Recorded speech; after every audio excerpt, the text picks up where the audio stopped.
তো hello guys, কেমন আছেন তোমরা গুলো? আশা করম খুব ভালোই আছেন। আর আমরা যে আছি আজকে নিউ কুচবিহার থাকিয়ে দেওঘর। তো দেওঘর আমরা কিসের জন্য যে আছি তোমরা গুলো ভিডিওর মাধ্যমে দেখিয়ে পাবেন। বেলা বাজে প্রায় 3:30 বাজে। আমার 3:30 থেকে ট্রেন ঘুরে মানে ঝড়িতে ঝড়ি জলপাইগুড়ির থাকিয়ে মানে এইখান মানে ওই পাকে টোটাল রাস্তাটা মানে সেই দেখান ঝড়ি। আর ও পাকে চা বাগান খান জলপাইগুড়ির যে চা বাগান খানও মানে এত সুন্দর লাগে না, মানে কি আর কম আর কি। তো আমরা জার্নি করি আসি পেলং মানে কি কয় এখান ওই যে দেওঘর পর আগদাসটা স্টেশন। তো ওইটি স্টেশন আমরা আসি পেলং। এলা আছি আমরা মোহনপুর জংশনত। তো মুখ টুক ধুইয়ে না বাইরে বেরিলাম। বাইরে বেরিয়ে দেখি এলা মানে ট্রেনটা থামে আছে না মেলাখান থাকিয়ে। তা মুখ টুক ধুয়ে অল্প বাইরে বেরিয়ে ইমরিয়ারপুরে জানলার গোড়ো আর কি বসিয়েছে। তারপরে মুই স্টপিদি করিয়ে বেলা বাজে গেল 5টা আর আমরা নামে গেলাম দেওঘর স্টেশন।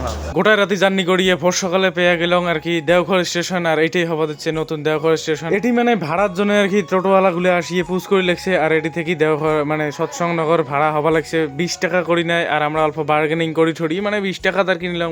নর্মাল মানসিটি 30 টাকা করি নাই। আর এটি হবা দিচ্ছে দেওঘর স্টেশন। স্টেশন নামিয়ে আমরা অটো দিয়ে যাবা লাগছে সৎসং নগর। সৎসং আশ্রম আসিয়ে আমার এটি মানে ব্যাকসেক নামে এন্ট্রি হবা লাগছে। তো এন্ট্রি করে আজকে আমার এটি টিমটে আর কি টোটালটা এই টিমটে আমরা আছি মানে টোটাল 20 জন। নেক্সট ভিডিও পুরো ধামাকা আসিয়েছে। তো তোমরা সবাই মিলে এখানে সাপোর্ট করেন আর কি।